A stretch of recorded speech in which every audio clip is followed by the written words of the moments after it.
Hey everyone, welcome back to the Freelance Friday podcast. I am here today with Nina Zadeh, who is actually one of my new kind of internet friends, one of my accountability buddies. She's a fellow Thinkific course creator, and she has a really, really cool company called Sidewalker Daily. So I am really excited to bring her to you all. I get so many questions about influencer marketing, and I just am not a pro, and she absolutely is. So welcome, Nina. Hi, I'm so excited to do this, especially like this year has been great meeting you and like loving everything you do and now being on your podcast. So thank you for having me. Absolutely. So tell us about Sidewalker Daily. What does Sidewalker Daily do? How'd you get it started? Give us all the Yeah. details. Yeah, and it's funny because we made up our name. Like literally the word sidewalker is a term that we coined. So people always be like, what is Sidewalker Daily? And I'm like, well, there's a long story. So we'll give you guys the short one. Sidewalker Daily has been really in the pulse of influencer marketing. I want to say since 2016. That's kind of when we came to be. We really, a little bit like you, Latasha, worked on the brand side, corporate background, working and consulting for PR agencies, helping them understand the value of influencers before really the boom, right? So I think we saw a big shift in the influencer marketing space in 2020 with the pandemic, but before, brands were still understanding, is this something we want to invest in? Is this something we want to do? So working on the client side, on the brand side, we were really able to get our feet wet and get in some really good campaigns, helping our brand clients develop influencer marketing campaigns in all industries and all niches. But with that happening and being in like the brand space, having my MBA, being like, my own marketing agency, loving educating, I found that there was a little bit of a space in the market for creator business acumen, maybe. I don't know what the right word, but like teaching creators the business side. I think that was it, because just being on the client side and brand side, being like, wow, these creators are amazing. They have these audiences. They produce, positive ROI for my clients. They're so talented. But I found like their negotiation skills, or maybe even their pitching skills, or how they were pricing themselves, like there was a lack, and I'm like, well, I guess there is no like creator school or like things of that nature. So we always say we're like on both sides of the creator equation, influencer equation. I use those words interchangeably. Being that we started on brand side, we still consult for our brand clients, but we also now are really focused on helping creators pitch to brands, monetize, think about their businesses as a business, right? So that's kind of a little bit of where we are and how we got started. Amazing. I love it. And I love that you bring up like influencer versus creator. I feel like we all have different words for it, but they're all kind of, it's one and the same. I'll go with whatever people want to call me, I guess. One of the questions I hear a lot from my audience is like, is it too late to start being an influencer or a creator?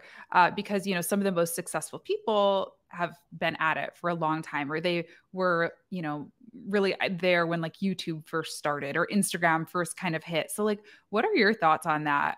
Can you still make money and still do this if you want to get started today?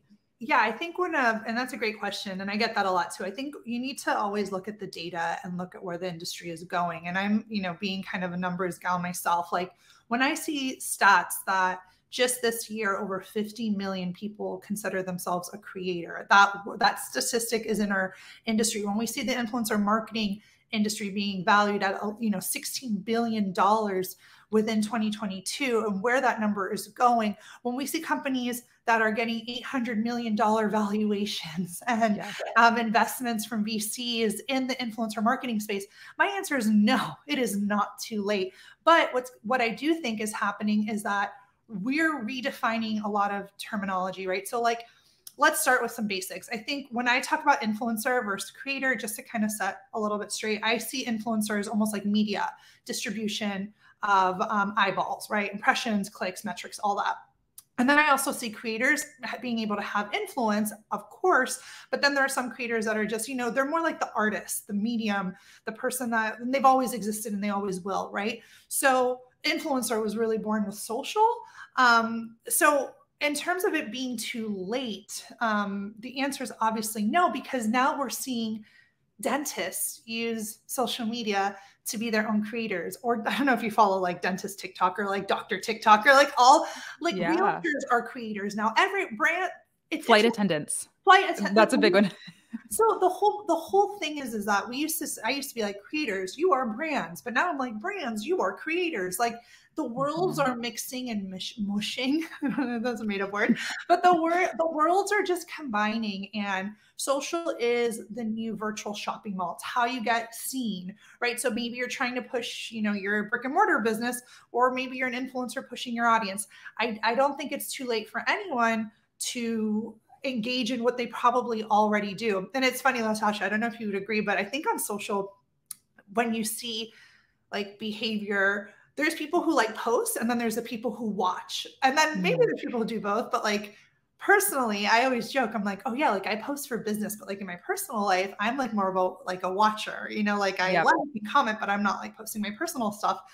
And I think the shift is happening when people ask, is it too late? Because they're in that mindset of, oh, I just watch others do it. Like, but I Yeah. myself, why would I do that? And they don't know where their role is. So the market's really booming. It's exciting. There's so much tech. There's so much signals. My last Yeah. little point on those that feel like, oh, it's too late. Like when Instagram launches a creator fund for like $1 billion, it's a big sign that it's not too late. It actually shows where it goes. Like every time Instagram releases a new creator tool to monetize, I'm just like, red flag, ding, ding, ding, ding, ding. Like these are Hmm. all the alerts that actually motivate me and telling people that the time is now, the time Yeah. is now. I love that. And just like to add on to that, I mean, I have friends who just started being content creators, this year and have more followers than me because they were early on the TikTok train or whatever, So, um, yeah, I Absolutely. definitely think there's space depending on what you want to do. Speaking of that, like I'm curious too, because I know you've worked a lot with travel companies and things like that and like tourism Mhm. boards. Do you feel like there is a particular niche that might be maybe more lucrative than others? Like if somebody were looking to start creating, is I there think a space that you feel like is more lucrative? I think again, it comes to the data, like the Influencer Marketing Hub, they just released a benchmark report, and there are different verticals, or like fashion and beauty, and then like, I don't know, another one. And I think travel was the third vertical, like in third place. But I don't necessarily know. I think I would have said, yes, there's these typical broader niches, lifestyle niches, in that space. But like, again, when a realtor is now partnering with, creating real TikTok content or YouTube Yeah. videos, and they're partnering with brands. I mean, it's really just changed my perception. Some of my most successful creators that I've helped pitch to brands are nurses, like nurses, or I have a furniture maker. He like literally just makes custom furniture. And now he tells me that his, work with brands is more in 1 week than he made in a year. So it's like, Oh my gosh, that's amazing. so I know people want to know like what niche is it for me, but like I've seen literally every niche I've worked with, scholarship creators on TikTok, like they're promoting how to get scholarships. Like I don't think I have a mermaid. I mean, literally I've seen it all. I So love it. I don't think there is now, we need to be in these traditional categories, but it's Mhm. really about giving value to your audiences, I would I say. love that. Yeah, I love that. Like, I think Like we're in the entrepreneur niche, arguably, exactly. and now like we work with brand. I mean, we're like the Yeah. perfect example.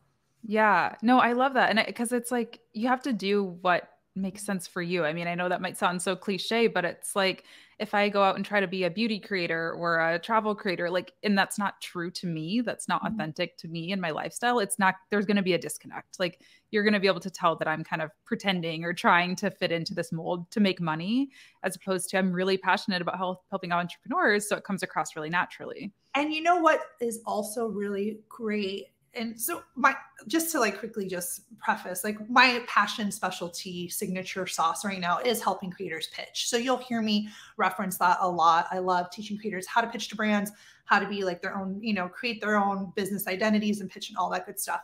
But what's interesting is that you can pitch outside of your niche, right? So like Mm. we don't have to now only pitch like me and you, arguably, in the entrepreneur marketing niche. Like there are editorial ways for us to get pulled into other campaigns that are just within the scope of the things that people come to our channels for, you know, your YouTube channel or my YouTube channel. And we're seeing a lot of like, I don't want to say cross-pollination, but just like pitching outside of our niches. Like we're seeing it happen because they're done in really creative ways. And an example I'll give is like, let's just say there's a mom blogger and she's going to be pitching a KitchenAid, you know, blender. She's going to talk about it from the microphone of, you know, as a stay-at-home mom, I'm here with the kids, like we're making like, I don't know, fresh something, smoothies. Me and you are going to talk about it in a different way. Like as women who work, you know, 12-hour days, we need to be able to like make quick things to go on the go. Like we're going to still be able to talk about the blender. It's just like in a different microphone than maybe a mom blogger or fitness blogger. Like we can all talk about the blender. It's just, how are we talking about it? Right. Yep. I love that. I'm manifesting a travel partnership because I want to do like a retreat, like a writing retreat or something. Like I feel like I could totally do that, you know, from the business angle. So what, and exactly. So when we think about that pitch, it's like, okay, how do we go to that brand partner and say, hey, I have an audience of, you know, maybe people with higher disposable income who are not only going to come on my trip, but when they see us post about it, you know, can understand that your resort is great for solitary, like getting creative work done. I mean, it's just thinking about it in this way, right? So you're good at this. I can talk passionate about it, so I can keep going. I love it. So you kind of tied into my next question: to pitch or not to pitch. Like again, this is a question I get all the time. Do people? Should we be going after brands? Should we be just building up our audience and waiting for them to come to us? Like, what are your thoughts on that? And specifically, is there a certain threshold? Like, is there like a follower count or an engagement rate that you should wait till you get to before you start reaching out to brands? Yeah, no, that's a great question. So I'm going to answer that one The first part of your question was to pitch or not to pitch. Okay. So I'm going to tackle that one first.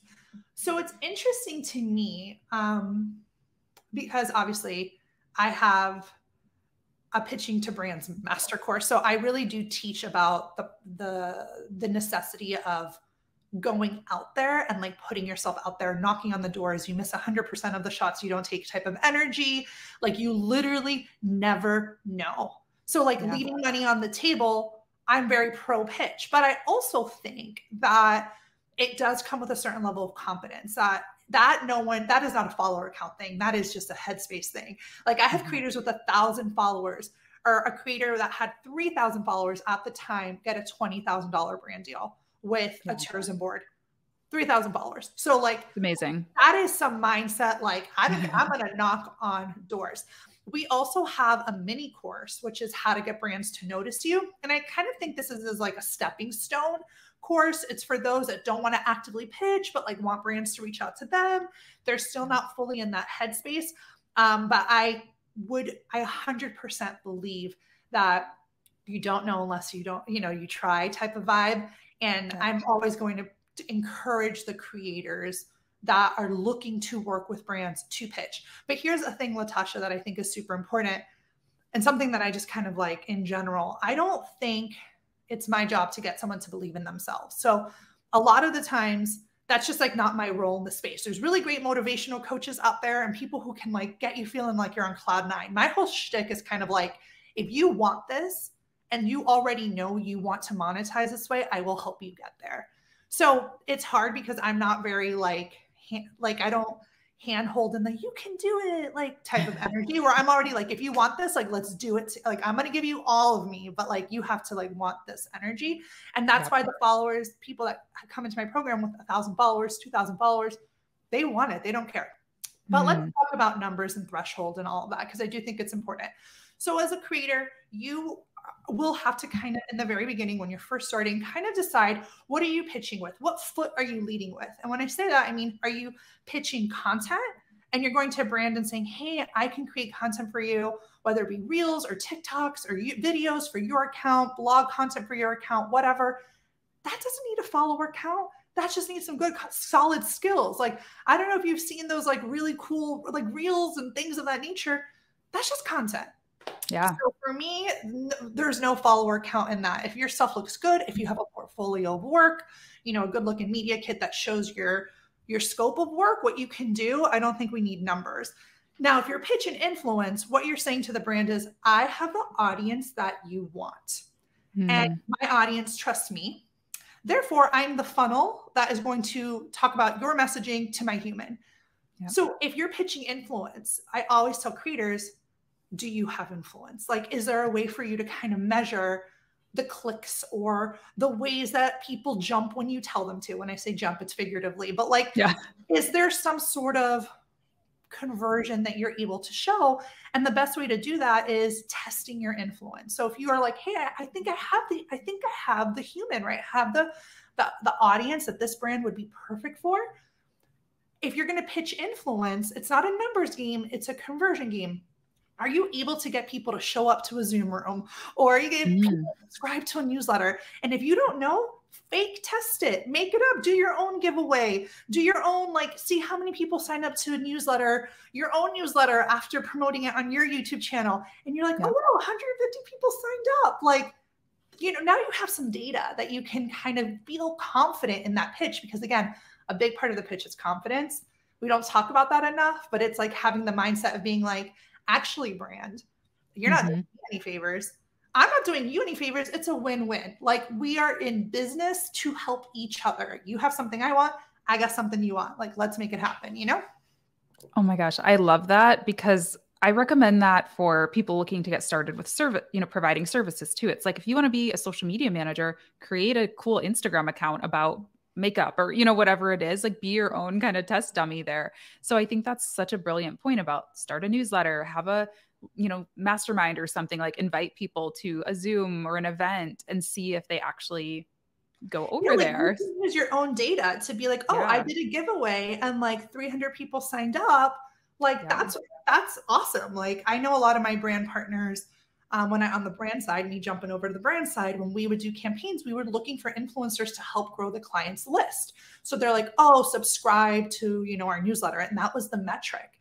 Because when you Yeah. run ads to grow your email list, you're looking at about maybe $5 an email. So like, brands are thinking in this way. They're like, okay, instead of putting budget into ads, like, maybe I can put into this creator and she can help, like, or he can help me, generate leads, whatever.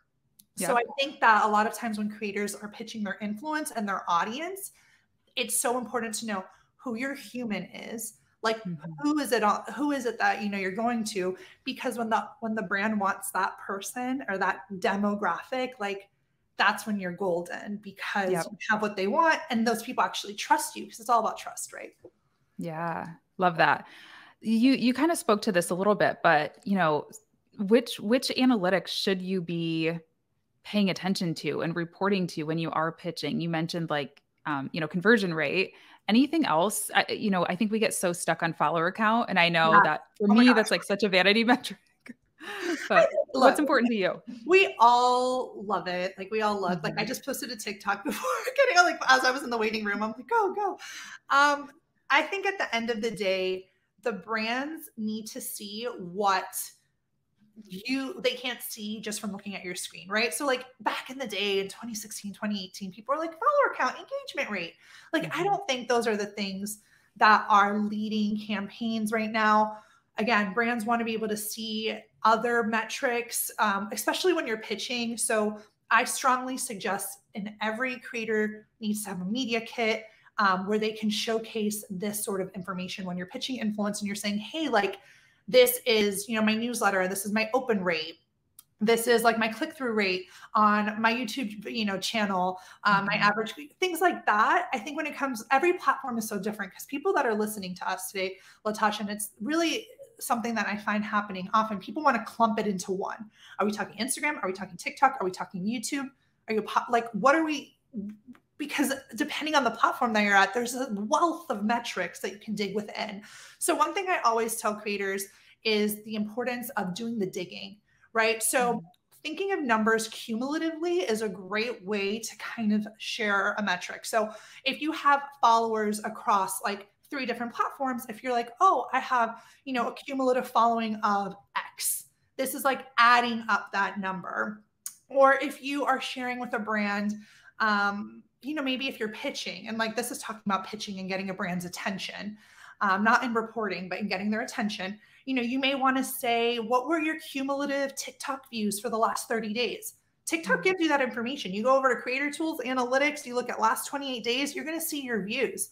I was shocked. I'm like, oh my God, we had 300,000 views in a month. I have 2,000 followers on TikTok. Like Oh my that's God, quite that's crazy. amazing. So you want to like look at things in that 30-day scope. Even on YouTube, we have, 21,000 subscribers, which if I was to pitch with that, maybe a brand would be like, oh, like they're starting, but we've had 5 million lifetime views. So like finding those lifetime views or finding those 30-day views, like these cumulative numbers. What were your average monthly impressions on your Instagram page?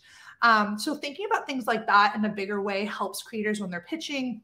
But also something to note that I think is important when it comes to reporting, there are metrics that I think show that your content will live a little bit longer. So a lot of my brand clients want to work with Instagrammers and TikTokers, YouTubers as well. So there's no like hate on anyone. But we look for different things on different platforms. So like, for example, on Instagram, like we love saves and we love because it gives a post a longer shelf life. So for example, if you save a piece of content, this is actually an indicator that you're going to come back to it. And because maybe it was super valuable, it listed like things to do, whatever. So that's a really interesting metric. Brands don't get to see that unless you like share that. On TikTok, you can see the shares. Same thing. I saw like my videos on TikTok get shared a bunch.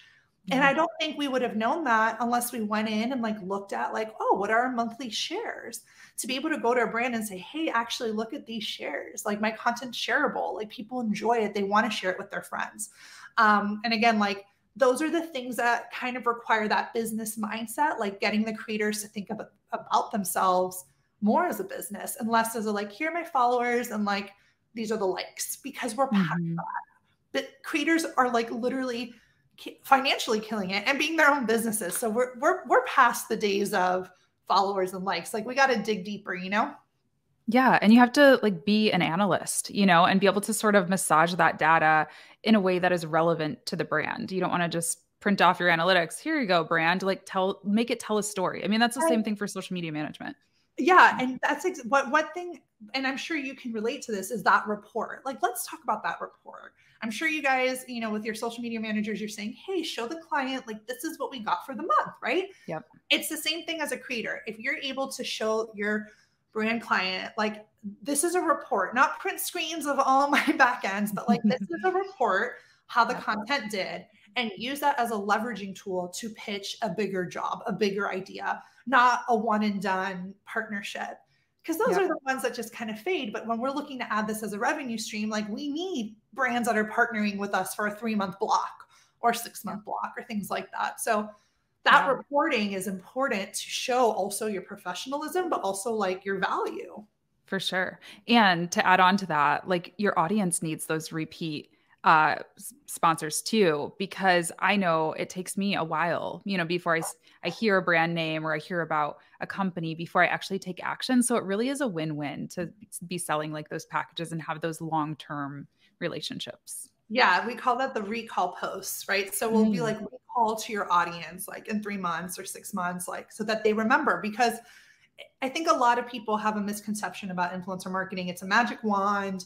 You're going to like an influencer is going to post something and your business is going to be shut down. And it just does not work that way. To your point, it takes nurturing, mentioning multiple times to really kind of drive that messaging in. And it's setting those like also like expectations with the brands that you're working with. That's why it's nice to have like those longer working packages, so to speak. Absolutely. You mentioned quickly, just for anyone who doesn't know, you mentioned media kits. And I know that you talk about that, in depth in your programs, but can you just give us like a little 101 on what a media kit is for those that don't know? Yes, absolutely. So I call the media kit the visual resume. So back in the day when you would apply to jobs, you would have your resume and it was a 1 or 2 pager and, it was very full of text, as it should be, of what you are capable of. But in the creator world, we need to be able to show our work. We need to be able to show what we can do for you.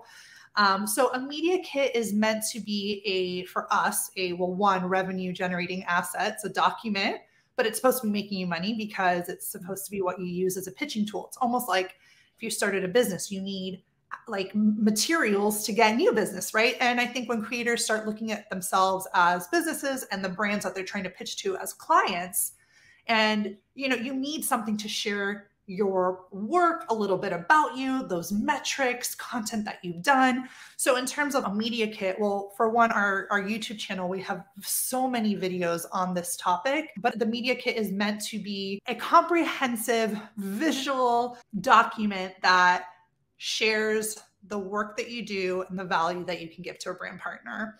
In terms of what to quickly include, we definitely want an about in there. Quick, people are skimmers, not a lot of reading, guys. No one reads everything. And the funny thing about the about is, like, I'll have creators in my program and they're like, I was a teacher in Wyoming and then I fell in love with, I'm like, no, like, the brand does not need to know the backstory. Lean on your audience, lean on your content pillars and your niche. Like, when you're writing your about, because it's in your media kit, it's not to your audience, it's to the brands you want to work with. So that's just like a little thing to consider. And then, yes, including your metrics, like the ones that aren't visible on the front end, cumulative stats, past partnerships. If you don't, that's okay. You can have a page where you share your sample content. So for you, Latasha, it would be like, these are some of maybe my best performing YouTube videos and the content that I like talk about, and making it clickable so the brand partner can quickly go and see you on camera and how you present.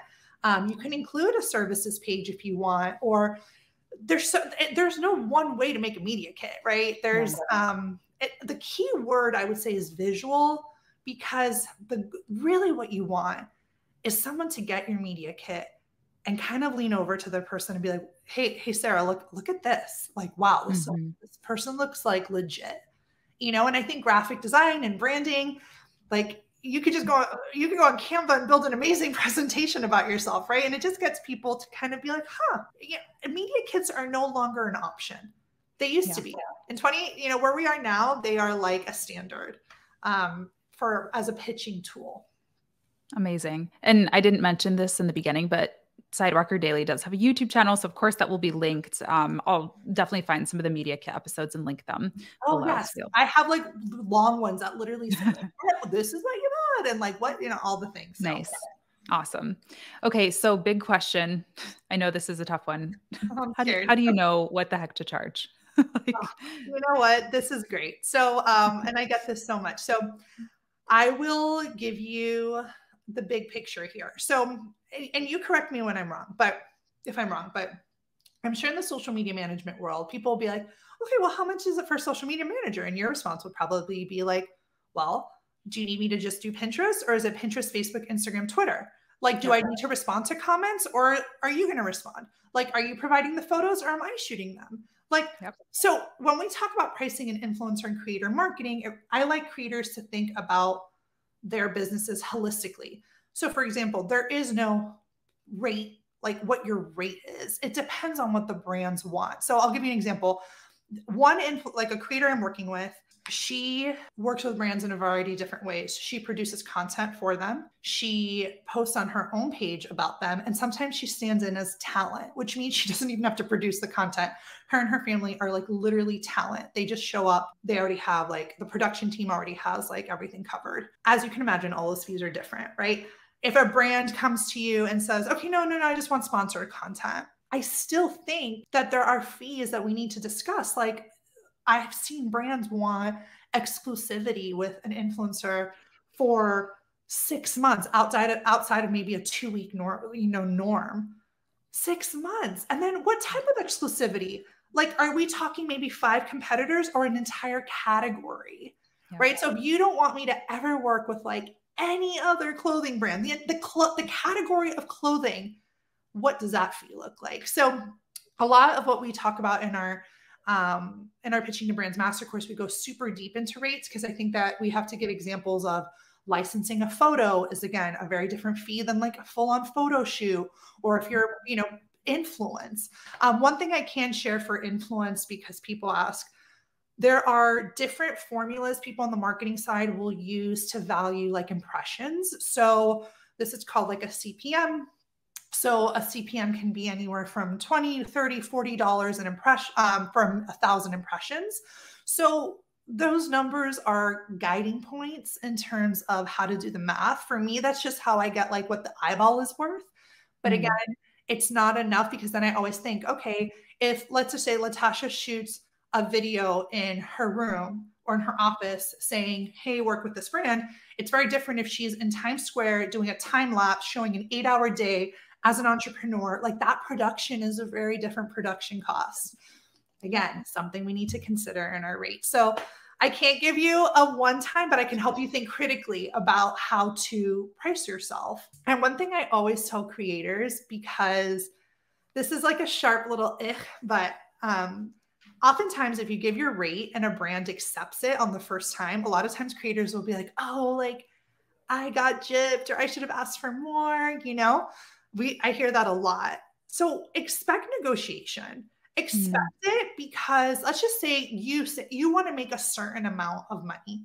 If that's the number that you offer and they bring you down, you're going to be like feeling shit. So like negotiation is hard. I feel so bad for creators because they have to do everything like salespeople negotiate and create content, all the things. And that's why sometimes you bring people on your team to help you. But rule of thumb is, I think, expect to negotiate. It's not scary. It's actually like the more you do it, the more you get to flex and kind of feel good. And, but I would expect it. And that can help you also when you are like reaching out to brands and sending your pricing and stuff.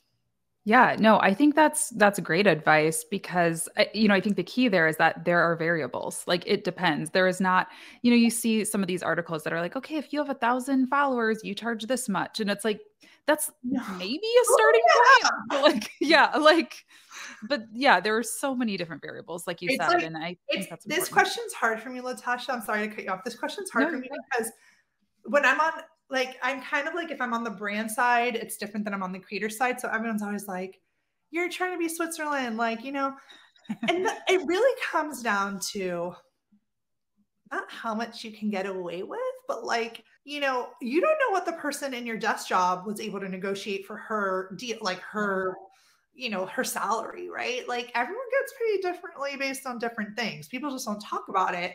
And even if people want clarity around pricing, which of course that would be great to have some sort of transparency, if a brand is looking for a very specific look, like they would a model, maybe the pool is different, so people charge for more. Like in our niches, if you're in a very hyper, small niche, you may be able to charge more because there's not as many, again, things to consider and the variables of it all. Yeah, absolutely. I love it. So, we talked a little bit about repeat sponsors. What are some things, once you secure that brand deal, what are some things that creators can do to increase their chances of working together again and really stand out and be a good partner to work with? Yes, I love this, because this goes back to what we kind of opened up with, which was my I love, I guess, our passion for trying to get creators to see themselves as businesses. And I think a lot of times in these partnerships, what will happen is the creator will post their deliverables and be like, thank you so much, and that's it. Maybe send a print screen of their analytics. Is this creator going to take about, maybe 30 minutes more, an hour more to put together that recap report? Ask the brand, hey, could you get on a call? I'd love to go over the campaign, any feedback. Maybe the influencer is asking for a testimonial, these little things that they may want to do to add to their media kit. But then what? How do we then, to your question, keep that conversation going? And I think this is part of the beauty of getting on a call and going back to your brand partner and asking them, what are you guys working on this time? I'd love to set up a call, share with you guys, maybe some ideas of things I'm working on. One of the things when creators pitch, and this is just one of the many strategies I cover in our course, but it's do you want to get a brand to sponsor something you are already working on? So let's just say you're already working on something, or you have a series that you're launching and you're looking for a sponsor for this series. So for you, Latasha, let's just say you're looking for, you're going to be doing 10 videos on your YouTube channel about tools, resources. And maybe you go to the sponsor with a concept in mind, with a vision in mind for a next idea. Also, sometimes it's just getting on that call and listening, seeing what they're working on, seeing what's coming down the pipeline for them, how you can be of value, what do they need more of?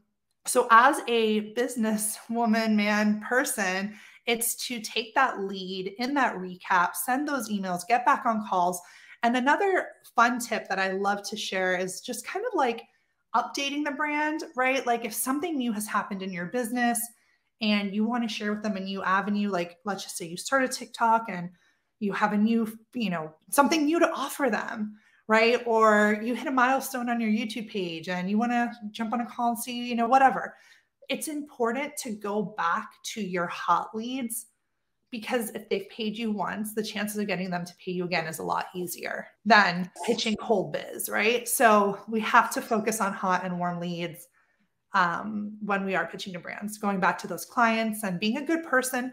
If you work hard, you over deliver, you are memorable, you're easy to work with, they will remember you. And people on the PR side jump around. So yes, go to different companies, I've worked with the same sort of creators a bunch of times with my brand clients, because I'm like, I know this person will deliver quality work, trustworthy, results, all of it. love it. Yeah, I think that is fantastic advice. And the last thing I want to ask you about is we hear this term. I feel like this is like a newer term of the past year or so. There's always like this marketing lingo. You hear creator economy. Like people are very much talking about, Web3 and how creators are going to fit into that, and like owning versus working with brands and selling their own products. Like I said, we are both, course creators ourselves as well. What are your predictions for the creator economy? Like, and what would you recommend for your creators that work with you? Do you think that they should be building onto this, or, instead of just relying on brand partnerships? Any thoughts on that? Yeah, no, that's a great question. I think the biggest, and I think we kind of touched on this, is like the biggest thing that I guess I predict or foresee is this blurring of brands now being creators and creators now being brands. Because again, that stat of 50 million people consider themselves creators, I'm sure by the next 5 years, it's going to be like everyone's going to be a creator in some capacity, building and doing, building their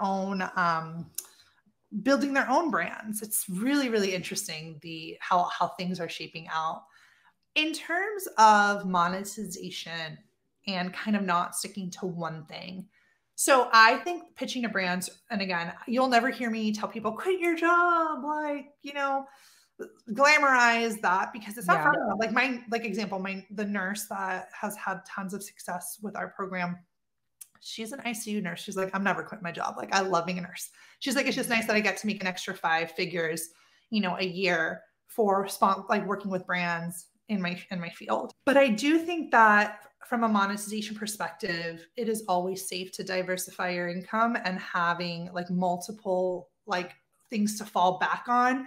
One thing about working for brands that a lot of creators find after they work with a lot and they start working with less, but at a higher quality. So like one brand partnership a month or one every 3 or 4 months, but these are like these bigger campaigns. We're seeing a lot more of that. And I think also like in terms of developing your own swag, I'll be honest, like I think that where we're at right now, people are still really excited about working with brands. Like the creators that come to me and they're like, Nina, I want to pitch.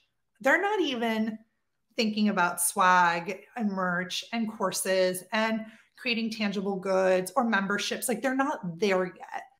Both of us have a membership program and we both work with brands and we have courses and we have so many streams, but we're also like, I want to say like deep in it.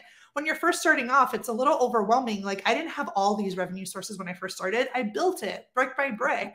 We just started working with brands ourselves last year, which is so meta to think about, right? So I don't like to overwhelm people with monetization, because I do think it kind of creates a false narrative of like, you need to have multiple income streams.